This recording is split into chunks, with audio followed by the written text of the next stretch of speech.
Hello दोस्तों, welcome back to future channel forest blaster. और मैं हूं आपका host AV. Learning learning learning, that is how you operate in forex. Forex के जितने नए लोग हैं, जितने भी नए लोग हैं, उनके लिए सिर्फ एक एडवाइस है: लर्न करें। लर्न किए बगैर गुजारा नहीं है, चाहे जो मर्जी कर लेंगे। आपको इवेंचुअली घूम के अपनी ही लर्निंग के ऊपर रिलाय करना पड़ेगा। मैं हमेशा से सिर्फ इसी चीज़ को प्रमोट करता हूँ। हमारा फ्री व्हाट्सएप ग्रुप जो है वो भी इसी मकसद के लिए बनाया गया। फ्री व्हाट्सएप ग्रुप के अंदर आप लर्निंग, चीज़ों को समझना, खाली ट्रेड मिलना, खाली सिग्नल मिलना, सिग्नल्स के पीछे मत भागें। अकाउंट मैनेजर्स से बचें।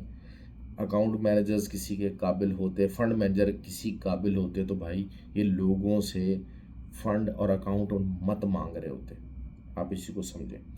फ्री व्हाट्सएप ग्रुप के अंदर एक बिल्कुल एक यूनिक किस्म का माहौल है, जिसके अंदर आप चीज़ों को लर्न कर सकते हैं। सवाल जवाब, अपने फंडामेंटल्स, चीज़ें, हर चीज़ आप उसको लर्न कर सकते हैं। और ऑक्टाफिक्स और एक्सनेक्स का आईबी लिंक वीडियो के डिस्क्रिप्शन में मौजूद है। वहाँ से आप अकाउंट बना के you can be the part of the group. और अगर ऑलरेडी आप ऑक्टाफिक्स और एक्सनेक्स पर ही मौजूद हैं, ट्रेड कर रहे हैं, तो फिर आईबी चेंज का लिंक मौजूद है। व्हाट्सएप नंबर भी नीचे डिस्क्रिप्शन में एंड में दिया हुआ है, आप रब्ता कर सकते हैं and you can be the part of that group. और देखें, असल चीज़ क्या है कि एक चीज़ को आप समझें कि एक चीज़ की रिक्वायरमेंट क्या है। हम लोग दरअसल स्टबन हो जाते हैं। हम लोग चीज़ों को एक्सेप्ट नहीं करना चाहते, और उस स्टबननेस के अंदर हम लोग लॉसेस कर रहे होते हैं मुसलसल, और we are not doing anything. देखिए, आपको एक चीज़ पता लग गई, एक चीज़ को समझें कि हाँ, इस फील्ड के अंदर सिग्नल्स के पीछे भाग के, चीनी मिनी ग्रुपों के पीछे भाग के कुछ भी आपको लंबी सक्सेस नहीं है। चाहे जो मर्जी हो जाए, चाहे जो मर्जी हो जाए, आपको लंबी सक्सेस नहीं आएगी। और आपको तो सिग्नल्स ग्रुप मोस्टली इस तरह के होते हैं कि उसमें तो सवाल जवाब भी बंद होता है, सब कुछ होता है। तो आपको सिर्फ एक सिग्नल आ जाएगा, 20 30 40 पे उसका टीपी होगा, दैट्स इट। और अगर हम बात करते हैं चाहे दूसरी इस चीज़ों की, तो अल्हम्दुलिल्लाह हमारे ग्रुप के अंदर सब चीज़ ओपन है। You can discuss the things, you can learn the things. और वहाँ पर भी खैर स्कैमर्स काफ़ी घुस जाते हैं इस चीज़ को लेके, और लोगों को उसी तरफ लगाने की कोशिश करते हैं। लेकिन अल्हम्दुलिल्लाह हमारे ग्रुप के अंदर तो ये चीज़ें नहीं रही हैं अब। और आगे चलते हैं जी। बेसिकली 8 जुलाई को कोर्स हो रहा है। अच्छा, कोर्स से रिलेटेड एक बहुत ज़्यादा फ़नी बात है। अब एक भाई है, उन्होंने कांटेक्ट किया, उन्होंने कहा जी मेरा 80% सक्सेस रेट है। ऑल दो कि वही बात है कि 80% is something very very huge.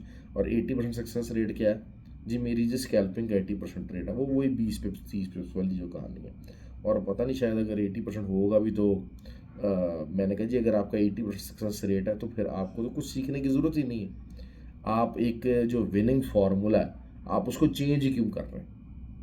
अगर आप एक ऐसे फार्मूले के ज़रिए आप over the period of time 5 6 4 months 5 months या ईयर आपको प्रॉफिट दे रहा है, तो आप उसको चेंज करने की ज़रूरत ही क्या है? मैं अगर किसी चीज़ को लेके कोई एक स्ट्रैटेजी मेरे पास आ गई है जिसके ज़रिए से मैं प्रॉफिटेबल हूँ, तो भाई मेरी तरफ से बाकी सारी दुनिया जहाँ की स्ट्रैटेजीज भाड़ में जाए, मुझे ना पता हो, इट डजेंट मैटर। असल चीज़ क्या है कि इस ट्रेड के अंदर प्रॉफिट बनाना वो एक काम है। और अगर आप वो प्रॉफिट बना लेते हैं, आपके पास एक विनिंग फार्मूला बन गया, तो फिर उस फार्मूला को चेंज नहीं करना है। आपको आपको मज़ीद नॉलेज के पीछे भागने की ज़रूरत नहीं है। हाँ, अगर आपको पता है कि जी हाँ जी, एक सिर्फ एक फ्लूक था, एक ट्रेंड चला हुआ था, आप उसमें बाय बाय बाय करते जा रहे थे, या एक सेलिंग का ट्रेंड था, आप उसको सेल करते चले जा रहे थे और आप प्रॉफिट बना रहे थे, तो फिर तो एक डिफरेंट सिनेरियो हो जाता है। लेकिन अगर एक स्ट्रैटेजी बन गई पूरी जो आपको एक अच्छा रिजल्ट दे रही है, और मेरे नज़दीक 60% 65% भी अगर आपका विनिंग रेशियो रिजल्ट है तो बहुत अच्छी बात है। लेकिन वो 20 20 30 पिप्स वाला नहीं होना चाहिए। वो ये नहीं है कि 70 80 पिप्स का एसएल है और 20 पिप्स का 30 पिप्स का आपका टीपी, और आप कह रहे हैं कि जी मेरा 65 और 70% रिजल्ट है। 65 70% रिजल्ट वो हो, 65% क्या 60% रिजल्ट भी वो कि 100 पिप्स का अगर आपका एसएल है और 150 160 पिप्स कम से कम का आपका टीपी है, तो फिर तो आप कहते हैं कि हाँ यार, और 60% मेरा रिजल्ट है तो मैं overall will be hugely in profit. तो that is how you arrange the market. खैर, अब मंडे वाले दिन का अच्छा, 8 जुलाई को जो कोर्स हो रहा है ऑनलाइन, फिजिकल सीट्स कम है भाई। बाद में मुझे जो है ना वो कोई तंग ना करे कि सर हमें रजिस्टर होना है, हमें हमें जगह बना के दें। That will be very very much impossible for me. क्योंकि एक बिल्कुल हजूम नहीं इकट्ठा किया जाता, एक बहुत ज़्यादा जमघटा नहीं लगाया जाता। That is how we do the trading. तो अब आप मंडे की मार्केट को ले लेते हैं। मंडे को क्या चीज़ एक्सपेक्टेड है, गोल्ड की बात कर लेते हैं। गोल्ड की जो कैंडल क्लोज हुई है, it's a clear cut bearish candle, और आपको जो है वो 44 से नीचे नीचे मार्केट रहनी चाहिए, और मार्केट नीचे ही रहेगी। लेकिन थोड़ा सा जैसे कहा जाता है कि मंडे का दिन है, मार्केट साइडवेज रह सकती है। क्यों? क्योंकि आगे जो है वो जैसे जैसे आपका आना है, डाटा आना है, तो डाटा के ऊपर ज़्यादा डिपेंडेंसी हो जाएगी, क्योंकि फंडामेंटल्स है। अगला जो हफ्ता है ना, ये वाला जो पूरा हफ्ता है, इसके अंदर जो फंडामेंटल्स को नहीं समझता, जिसको फंडामेंटल्स की सेंस नहीं है, उसका बड़ा बुरा हाल होने वाला है, उसका बहुत बुरा हाल होने वाला है। तो इस वजह से fundamentals are always the key. लेकिन आप वही बात है कि 44 से नीचे नीचे मार्केट रहती है। अगर जो है वो दोबारा से 32 33 भी अगर जाती है, 31 30, तो ये 37 तक, ये these are the good areas for the selling. और 37 पे अगर मार्केट आपको मिल जाती है, जो कि मुश्किल है लेकिन इट कैन हैपन, तो आप वही बात 100 रुपीज़ का आप एसएल दीजिए। नीचे आप टीपी जो है 16 का पहले रखेंगे। 16 शुड बी योर TP1, और 16 के बाद जो है वो फिर 2306, ये आपके TPs रहने वाले हैं। Silver is also on the down trend. तो सिल्वर का भी यही है कि आप इसको 0.48 कर लीजिए, 0.48 कर लीजिए। मतलब ये कि जो है वो इसमें ज़्यादातर चांसेस ये हैं कि 29.47, इससे मार्केट को नीचे क्लोजिंग रखनी चाहिए। इसके ऊपर चले जाना मार्केट में एक डिफरेंट किस्म का जो है वो सिनेरियो क्रिएट करेगा, तो आपको उस चीज़ को अवॉइड करना है। ऑयल के ऊपर आप ट्रेड ले सकते हैं, लेकिन वही चीज़ है कि ऑयल के ऊपर थोड़ा सा वेट करना पड़ेगा। अगर 81.5 तक रिट्रेस होता है ऑयल, 81.5 तक रिट्रेस होता है, तो वही चीज़ है कि आप मतलब इसका असर रखें। और फिर नीचे एक्सपेक्टेड ये है कि 80 ब्रेक करेगा कल। ऑयल शुड ब्रेक 80 का जो लेवल है उसको ब्रेक करना पड़ेगा। सबसे अच्छी आपको जो आसान ट्रेड है वो नैस्डैक की तैयार हो रही है। नैस्डैक की बहुत सी ट्रेड तैयार है। नैस्डैक का मेरे हिसाब से जो टीपी होना चाहिए कल के लिए वो 19,200 के करीब आनी चाहिए मार्केट, लाजमी 19,250 तक मार्केट आनी चाहिए। That could be the best trade for us.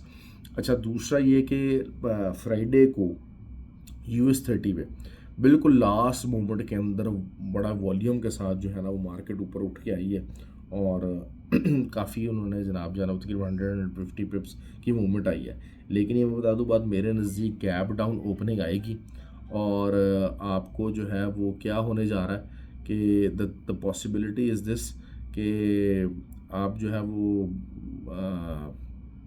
जिसे कहते हैं कि ये लास्ट मोमेंट जो था ना, इसमें मेरे हिसाब से प्रॉफिट बुकिंग हुई है।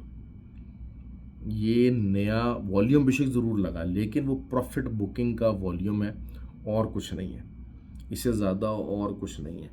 क्योंकि वो ये चीज़ है कि मार्केट में रिजेक्शन काफ़ी बड़ी आई थी। 538,500 के जोन से रिजेक्शन थी, जिसकी वजह से मार्केट काफ़ी नीचे आई थी।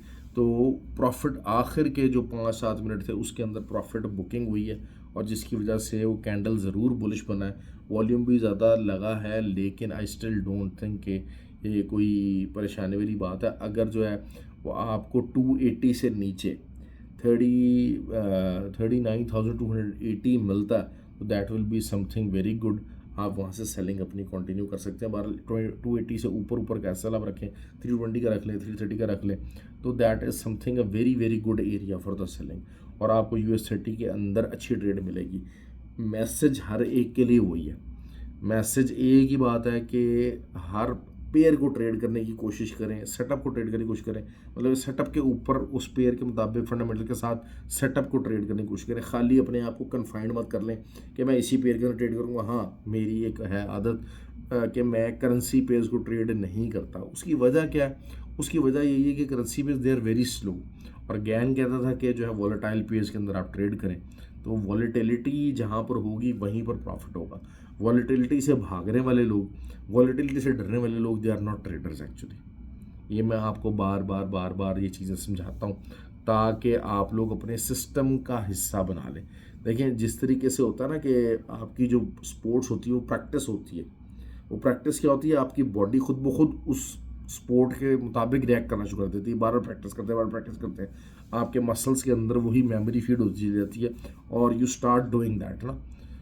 जब भी वो वाली बॉल आती है तो आपका मसल, क्योंकि प्रैक्टिस की होती है तो वो वही शॉट मारता है ऑटोमेटिकली।